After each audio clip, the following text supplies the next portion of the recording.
Turning up the heat. Well, that's certainly been an appropriate title, really, for the day today. The 18th of July 2022, and tomorrow the 19th will probably go down in history, hopefully forever, as the hottest day in the UK. But one does have the suspicion that might not be the last time we break records. So yesterday, God just gave me the word heat, and of course it's on our minds because it's been so hot, and it's still hot. It's in the church here, which feels relatively cool when you walk in. It's 28 degrees and just slightly dropping, which is good news. But I just got a sense that actually there was a message in it. I don't think it's something that God necessarily planned completely, but who knows? Perhaps you'll get more revelation than I've got. It would be very easy for us to say that the heat that's been applied across Europe at the moment, and it's not just the UK, it's obviously been coming through Spain and Portugal, and it's stretching now into other parts of Europe. You could easily say that God's not happy with Europe and that he's trying to get our attention. If nothing else, it's a good reminder that God is an all-consuming fire, and he's also a refining fire.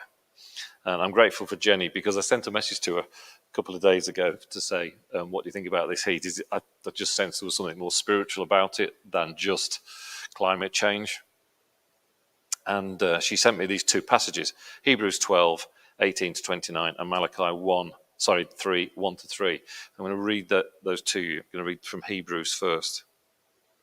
It's, you have not come to the mountain that can be touched, and that is burning with fire, to darkness, gloom, and storm, to the trumpet blast, or to such a voice speaking words that those who heard it begged that no further word be spoken to them, because they could not bear what was commanded. If even an animal touches the mountain, it must be stoned to death. The sight was so terrifying that Moses said, I am trembling with fear. But you have come to Mount Zion, to the city of the living God, the heavenly Jerusalem. You have come to the thousands upon thousands of angels in joyful assembly, to the church of the firstborn, whose names are written in heaven. You have come to God, the judge of all, to the spirits of the righteous made perfect, to Jesus the mediator of the new covenant, to the sprinkled blood that speaks a better word than the blood of Abel. See to it that you do not refuse him who speaks. If they do not escape when they refuse him who warned them on earth, how much less will we if we turn away from him who warns us from heaven? At that time, his voice shook the earth, but now he has promised, once more I will shake not only the earth, but also the heavens. The words once more indicate the removing of what can be shaken, that is, created things, so that what cannot be shaken may remain.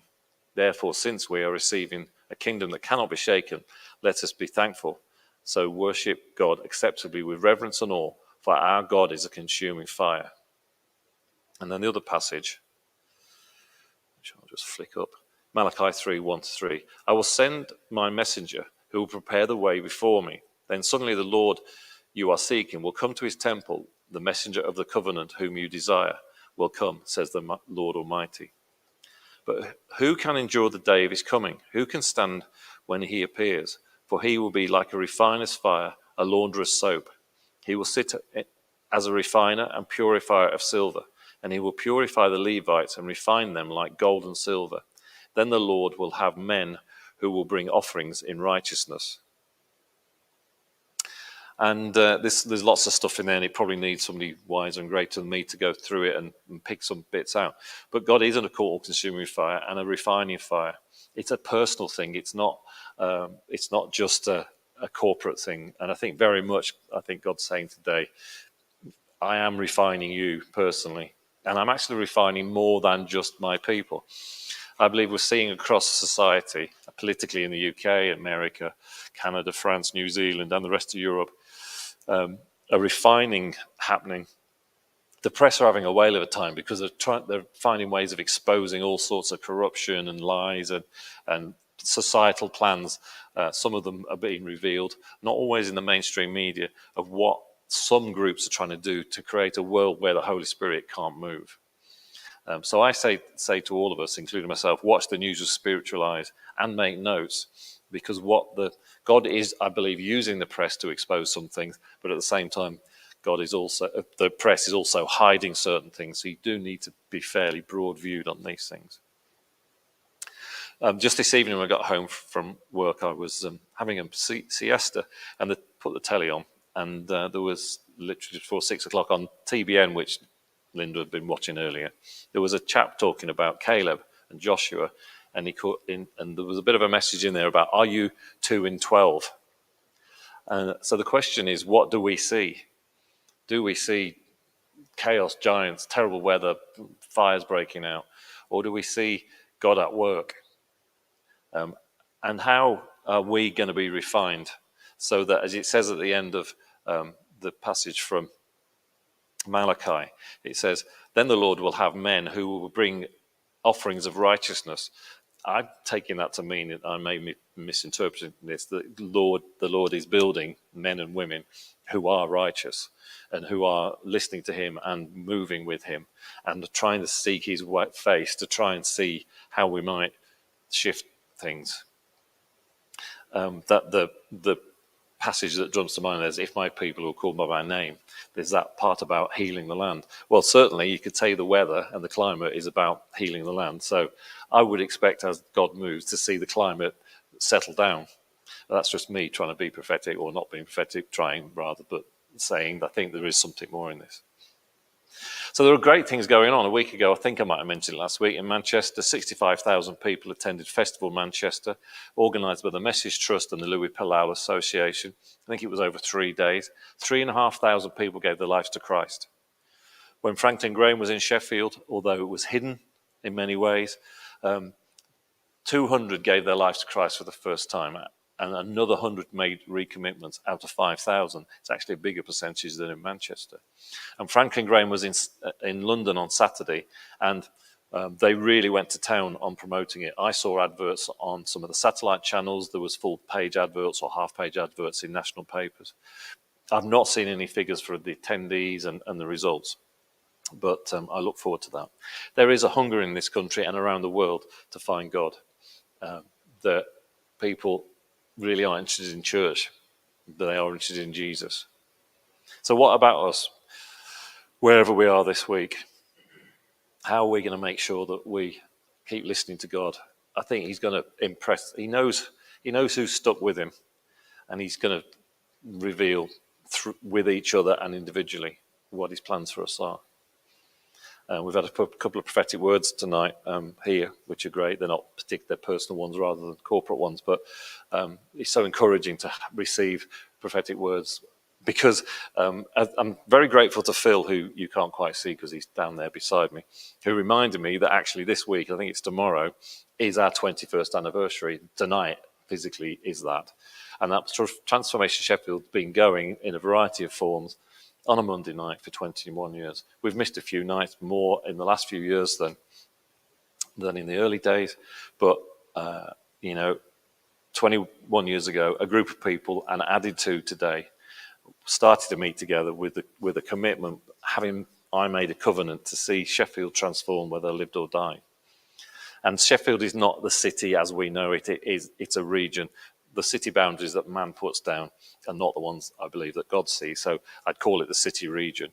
So thanks, Phil, for the reminder. And thanks for those that have been coming over the years on and off. There was early people who haven't come, and those that have felt drawn to other things, those that pop back regularly. And Transformation Sheffield is about transformed lives. It's not straight away about the city. It's about the people in the city or wherever you're looking. Watching tonight or in the future. So just really got more questions for you there than anything else. Trevor popped in early. He was on the way to a barbecue, and when Phil said it was 21s, he said it's 3 times 7, which is a combination and a multiplication of the biblical 7, which is perfection. No way am I claiming we're perfect, but it's great to know that we, without intending to be doing this 21 years later, we are still here and relevant to people. And in fact, with the monthly events growing, more people are coming. Great ministry after we finished last week, and I've been praying this week that those that receive ministry will carry on growing and are set free from many things. We've got in on the second Monday of August. Trevor's away, but Katie's agreed to come and lead worship. So it'd be great to see her back again. And so please come along to that if you can. And then following week I'm on holiday for 3 weeks, but I'll remind you as we go to that. And then we'll be back on the first Monday in September, and then the following week Trevor will be back to come and lead us. And then Trevor's had a revelation tonight, which we'll share as it in September when it starts to build.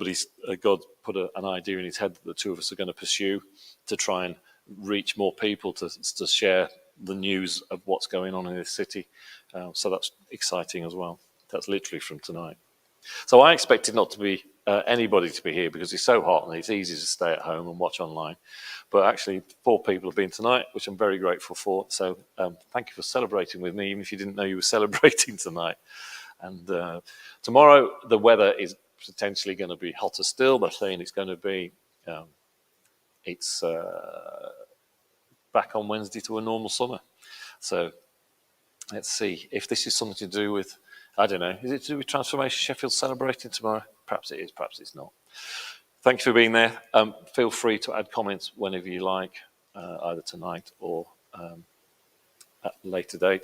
I watched through a video today by Tim Sheets. It is specifically for America, but it's about an avalanche coming. And there's so much in there that there was almost too much to focus on tonight. So I will put a link to it, and I'd encourage you. It's 55 minutes long. You'd have to watch it more than once just to pick up all the stuff, because although it's specifically a lot of it about America, there's so many ways it applies to many things going on around the world, as usual. And at the end, somebody prophesied over him that he was a general, which he wasn't expecting. And I believe very much he's getting the vision that a general needs in a time of war. So thanks for being there. Let's celebrate 21 years.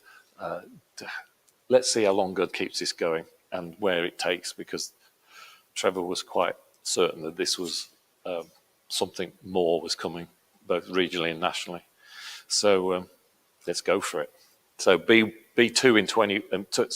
Be 2 in 12 and not 10 in 12. Let's see the giants and see that they can be brought down. So have a great week. Stay cool and drink plenty of water and all that. You know all the advice. And we'll be here next week. God bless.